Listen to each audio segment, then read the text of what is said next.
we're going to really deep dive this because we know that there's not one size that fits all horses. What the bag of feed is trying to achieve is one puzzle piece out of the whole foundation of the diet.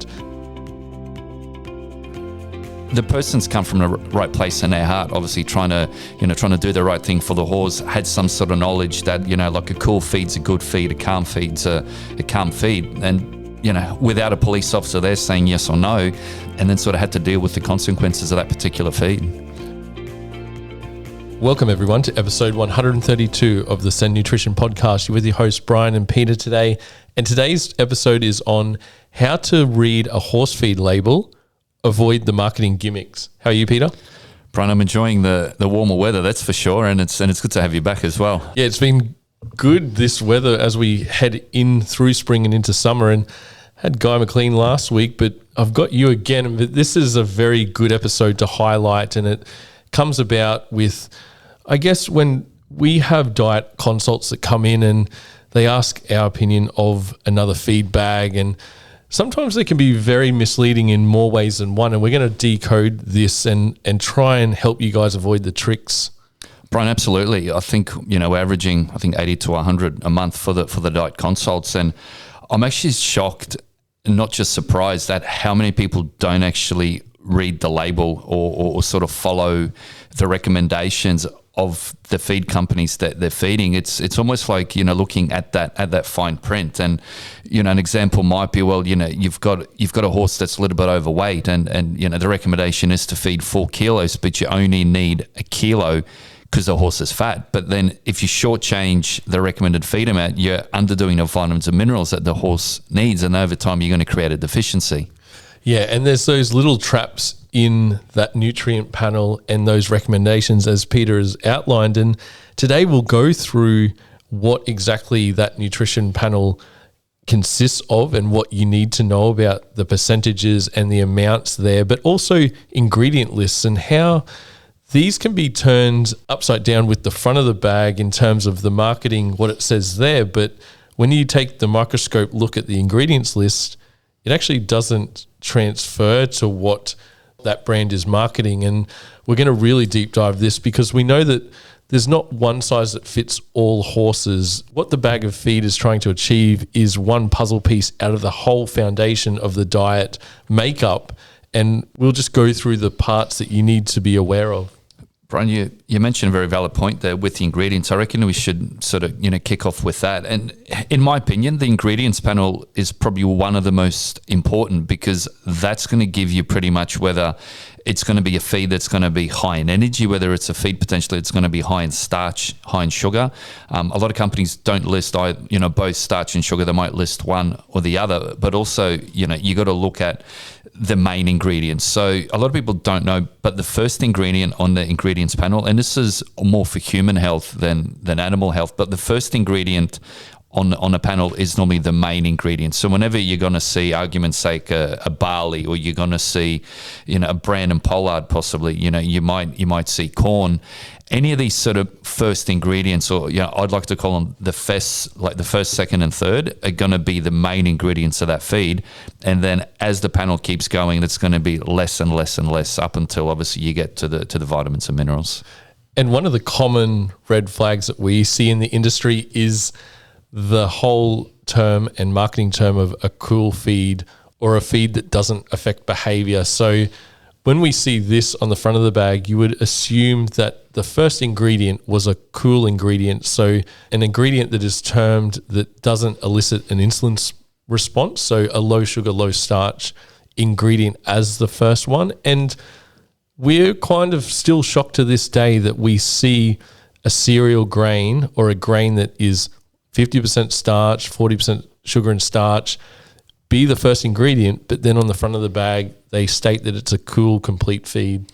Yeah, it's sort of buyer beware, as you just outlined in that example. And look, there's no sort of police officer there, patrolling the streets saying, well, you can put cool or you can't put sort of calm. There's no enforcement agency there, so it's buyer beware for the customer. And look, a lot of the diets that we have done that were using these cool and calm feeds, they sort of swallow the Gatorade or the Kool-Aid, and then sort of down the track the horse is showing symptoms of irate behavior. It's having gut health issues, and the person's come from the right place in their heart, obviously trying to do the right thing for the horse, had some sort of knowledge that, like a cool feed's a good feed, a calm feed's a calm feed. And, without a police officer there saying yes or no, they've sort of swallowed the pill and then sort of had to deal with the consequences of that particular feed.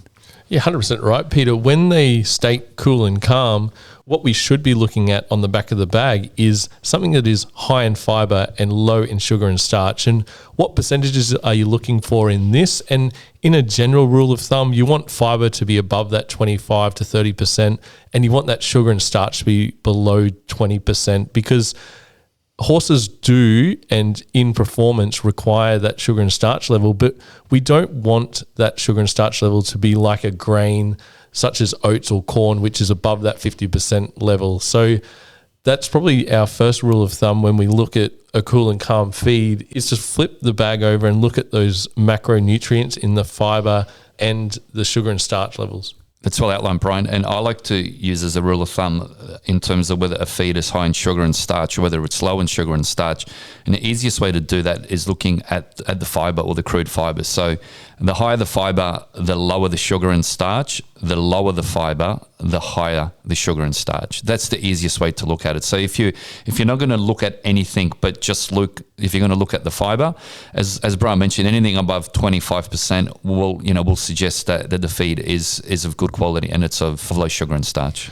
Yeah, and another example that we see commonly in the market is cool and calm feeds, flip the bag over, 10% fiber, and it's 30% sugar and starch. And that insulin response, it does affect behavior in some horses, and you just want to help lower that risk. And if you go by those guidelines Peter just outlined, then you're going to have a happier and better behaved horse. But in terms of Sen Grain Free Ultimate, which is our feed, which we can comment on fully, we're above that 30% fiber level. We're below that 20% sugar and starch, which is termed low sugar and starch. And it is by definition a cool and calm feed. Yeah, I think to be exact, Bryan, we're about 14.8% sugar and starch. So we're well below that, Bryan. Yeah, definitely. And when we look at our vitamin mineral profile, so when you flip on the back of the bag, you've got your vitamins and your trace minerals.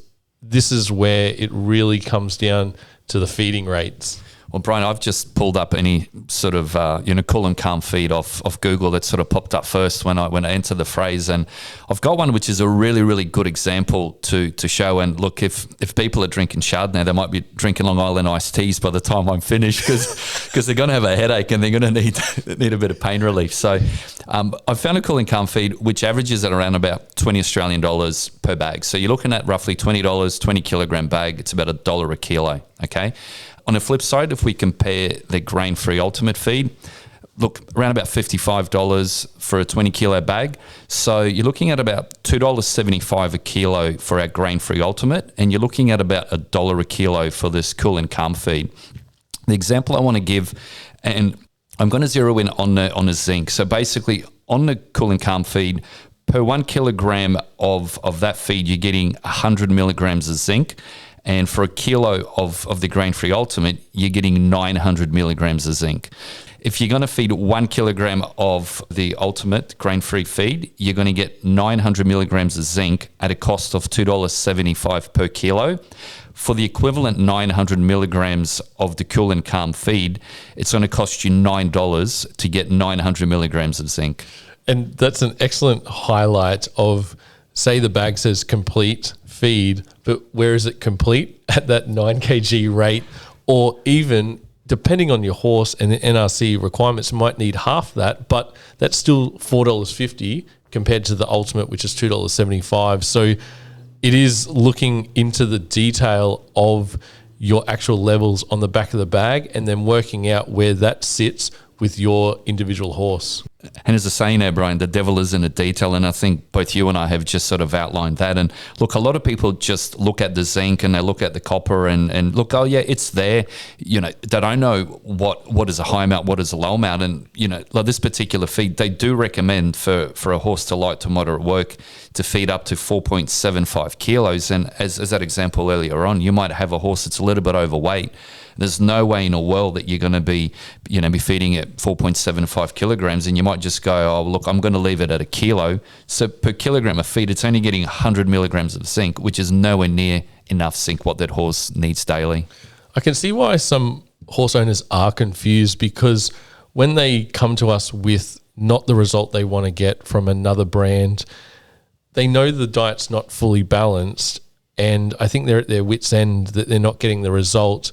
And they want us to check that feed rate and really look at the other factors involved in feeding the horse. So that brings us on to the next part of this, is the feed rate guide on the back of the bag is actually a little bit misleading and can be a little bit too general, because it doesn't take into other factors like the age of the horse, their weight, their breed.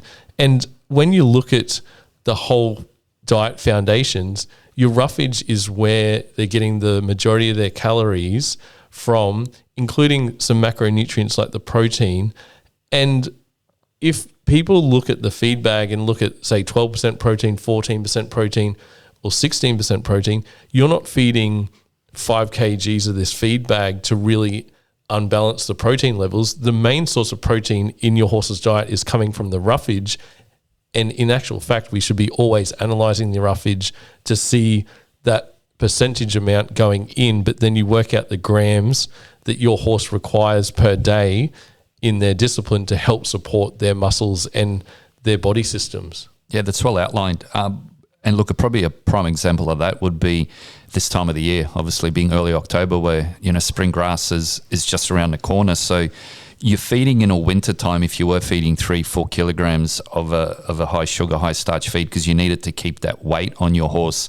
If you kept that up during spring grass, where your spring grass might be 25, 30, 35% sugar and starch, on top of your 35% sugar and starch hard feed at 4 kilos, and then your horse is eating 6 to 8 kilos of a high sugar spring grass pasture, your horse is going to be ready to explode. Yeah, and that's just a seasonal change, and you haven't changed anything. And then obviously looking at what is in the grass, as Peter outlined in the profile, that is the cause. And then a whole kind of adjustment needs to be made in your hard feed. And what we pride ourselves on is you're not doubling up on those higher calories or higher sugar starches in the grass. We're actually complementing it and then also plugging the shortfalls for their body systems. Yeah, exactly. And it's almost like you've got to look at your diet every 3 to 4 months, you know, when we do change seasons, because obviously, you know, from spring to summer, and you've got all the other parts of the year as well, that you got to be prepared. And if you get a new horse, depending when you get it, like we've had a couple of customers that have actually got a new horse. It's a change of season. They're looking at transitioning from the old feed to the new feed. So you've got 3 different variables for that particular horse. And, you know, the horse has got a new environment. It's probably stressing inside. It might have, you know, some form of ulcers as well. Doesn't want to really eat because it's a new environment. It's a new feed. It's a change of season. There's so many variables. So you've got to go really slow. And it's not just, well, I'm going to give this and it's worked for me and I'm going to feed it for 12 months of the year and then just hope for the best.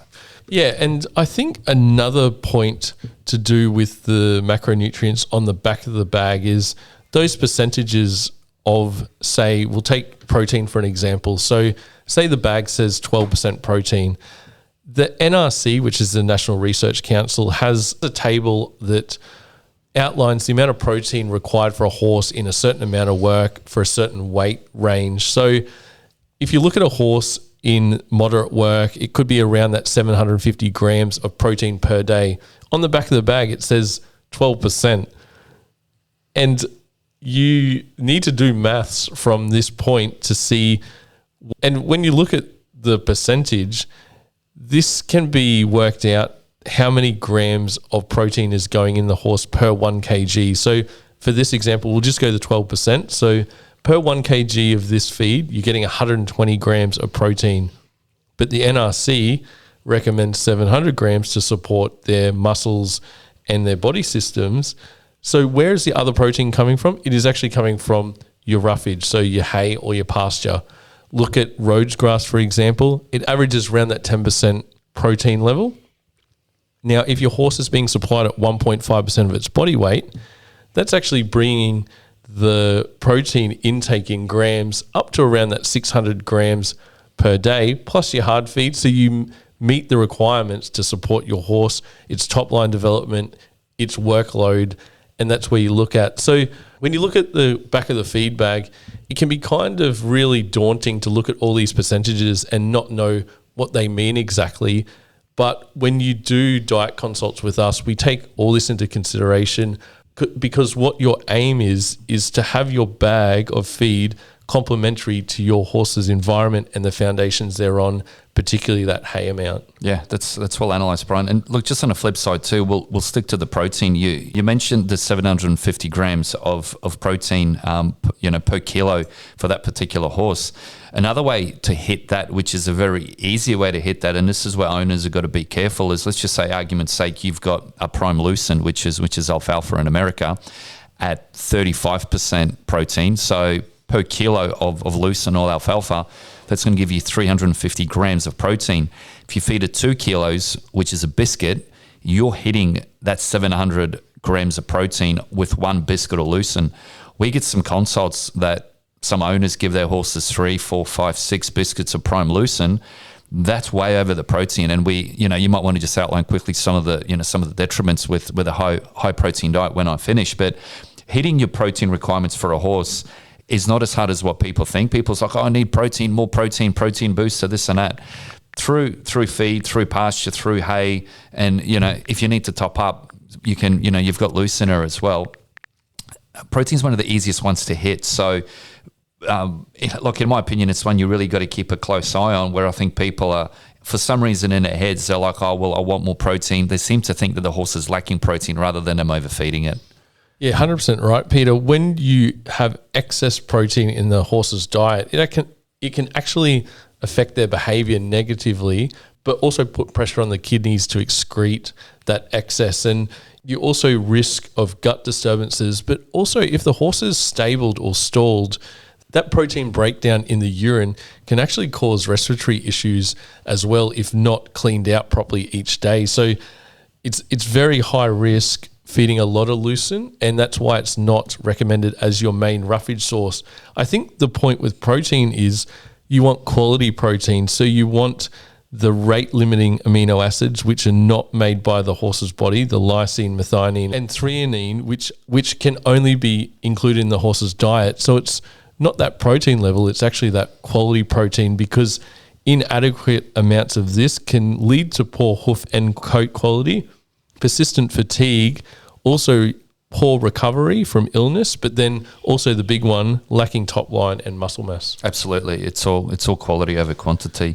And also too, another telltale sign that you've got too much protein in a diet is just looking at your horse when it urinates. So if urine shouldn't be too light, shouldn't be too dark. It just should be a nice sort of golden color, a little bit straw color.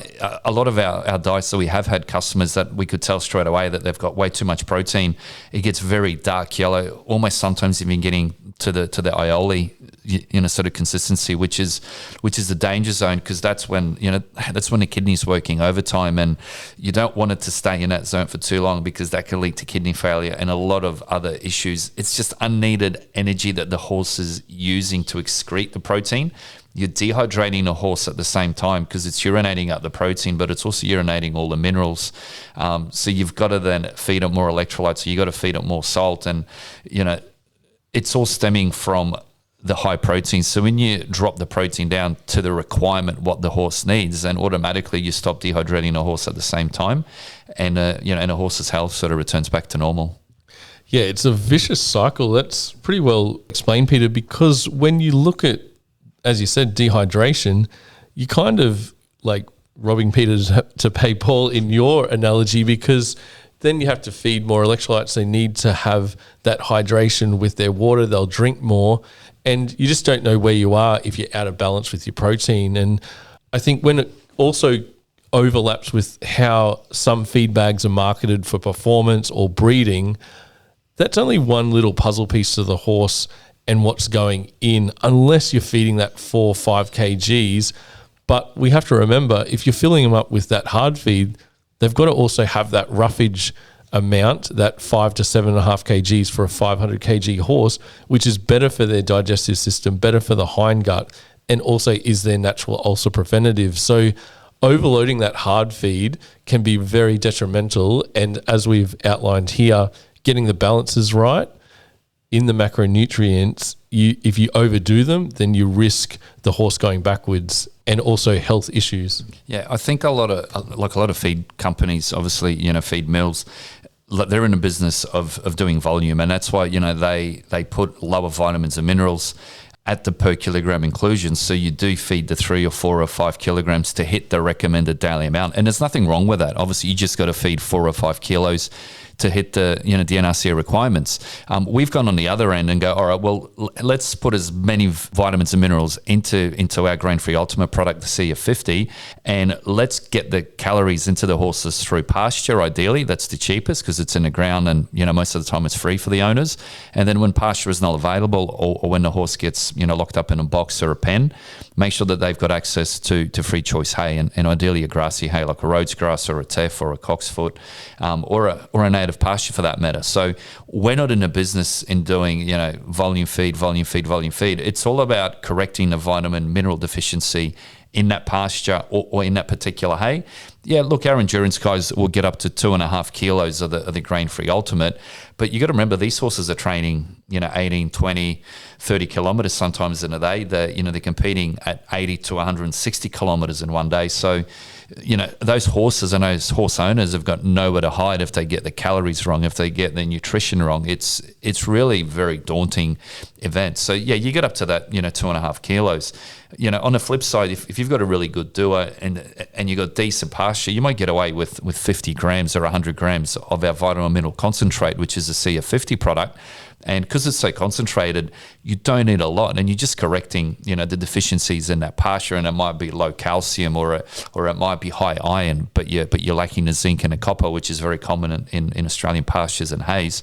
So we've got a full turnkey solution for whatever that horse is, whether it's skinny, whether it's fat, whether you're in the competition space, or whether you've got a paddock ornament that you just want it to live out its best days.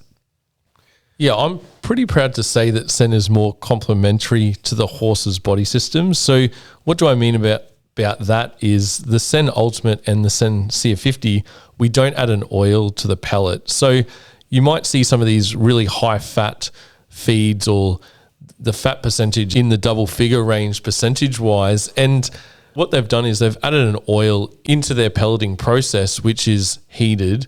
And what we know about this is when you heat an oil, it oxidizes and goes rancid, which creates free radicals and uses the antioxidants required by the horse in recovery to combat that rancid or oxidated feed or fat source. And that's what we don't want, because we want to work with the body systems of the horse. And Sen oil was developed to be added fresh at the time of feeding, has the lowest oxidation values on the market because of the way how pure it is with the first cold press process. And it just makes sense to the horse when you have a pure pellet like the Ultimate and the CF50 and a pure oil or fat source. It's more nourishing to the body. The studies around a high omega-3 oil compared to the high omega-6 ones that are in these pellets but also added is you have a better red blood cell formation, which is really required for that oxygen to the muscles, but also higher antioxidant activity within the horse, which really helps with recovery. But we're seeing this week in, week out with all our performance stables in all the disciplines. That's what summarized, Bryan. Look, I think that pretty much sums it up. What we might do is we might just leave a summary for our listeners pretty much on this on this particular podcast topic. And the take-home message from me is don't just look at the front of the bag, or how glossy the color is, or how much it shines. Really zero down into the ingredients. If you're going to flip the bag over, the first thing you should do is zero down on the ingredients. Look at the first 1, 2, and 3 ingredients. If those 3 ingredients are going to be steamed barley, bran and pollard, and vegetable oils, run for the hills.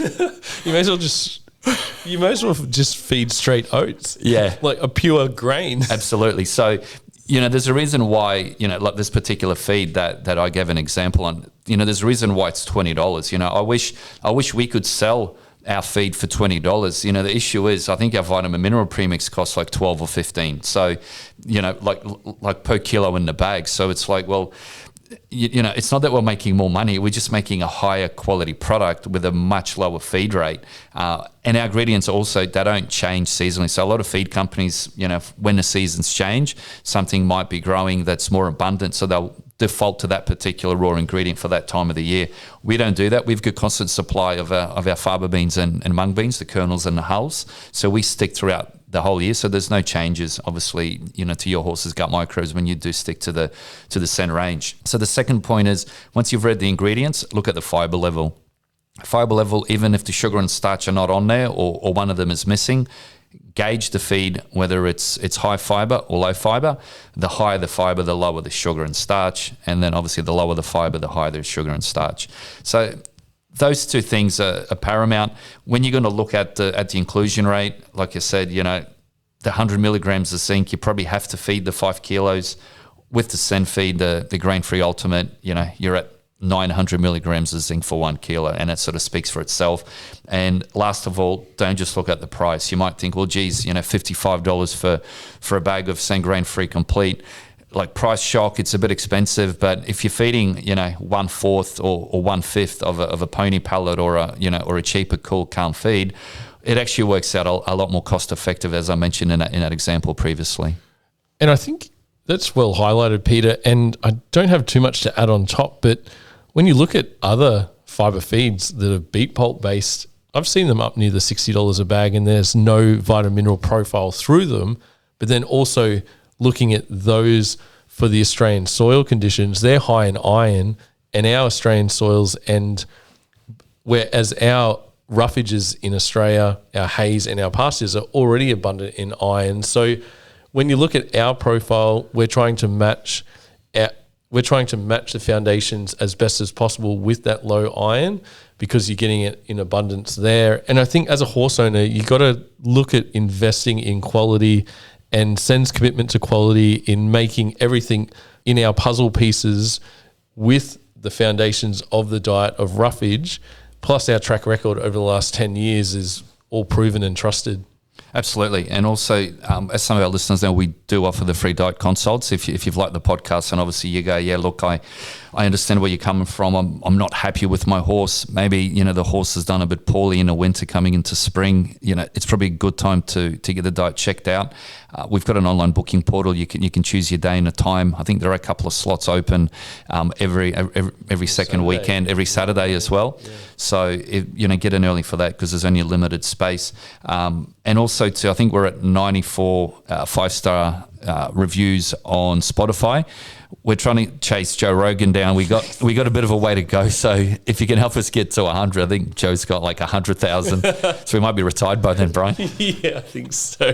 But I think, in summary from me, in addition to what Peter said, is if you are confused about feeding, if you are feeding another brand of feed, there's no obligation in the diet consult. When we go through and analyze, we will have a reason why this is good or why it's not good for your horse in your situation. And if you're not getting results, we can definitely find out which puzzle piece is missing and help correct that. And as we look into this competition season with the endurance and the Australian Endurance Championships, the Tom Quilty, which was won last year on a Sen-powered horse, we have the runs on the board, and we can definitely tailor something to your individual horse's needs. Yeah, that's well summarised, Bryan.